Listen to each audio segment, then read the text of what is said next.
Стоит ли смотреть сериал «Сверхъестественное»? Плюсы и минусы. Поехали!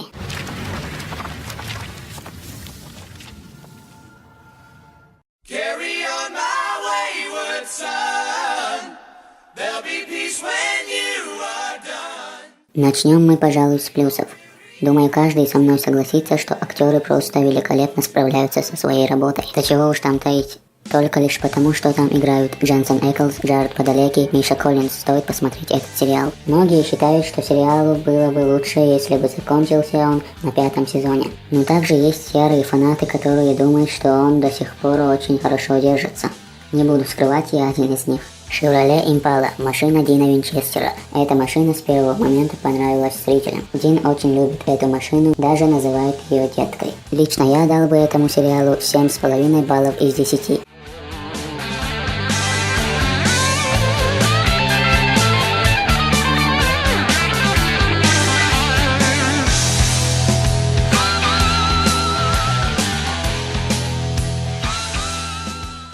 Ну а теперь минусы.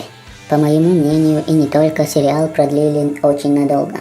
Сейчас снимают 12-й сезон. Также есть мнение, что создатели сериала могут снять и 13-й сезон. Многим фанатам эта идея не очень нравится, так как они считают, что у них закончились идеи для новых серий. В сериале невозможно умереть. Даже если персонаж умирает, то он воскрешает. Возможно, было бы лучше, если бы сериал закрыли еще на 6-7 сезоне. Но все же я считаю, что сериал до сих пор очень хорошо держится, несмотря ни на что. И я советую всем посмотреть этот сериал. Спасибо за просмотр, всем удачи, пока.